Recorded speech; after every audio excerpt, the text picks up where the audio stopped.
Weisst, ein Auf oder Ab oder ein Entweder-Oder, das begleitet dich prinzipiell ein Leben lang. Das ist eben alles relativ.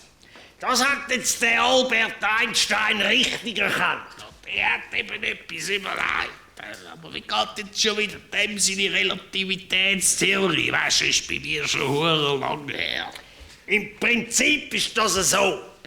Wenn du ein Taxi nimmst, von Wiedeken auf Oerlikon, braucht der 20 Minuten. Ja, komm, aber nicht jetzt bei dieser Baustelle auf der Ab. Ja, das hat jetzt doch nichts mit dem zu tun. Also, er braucht 20 Minuten. Wenn er besonders schnell fährt, hat er nur 10 Minuten. Ist soweit alles klar? Das Taxi muss man zuerst einmal Dann zeigen. lass mir jetzt doch endlich mal zu.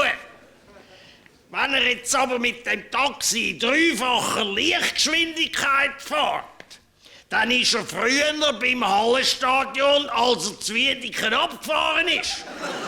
So funktioniert die Relativitätstheorie. Das ist doch nur eine Sache, du kannst ja ganz so gut zu Wiedeken bleiben.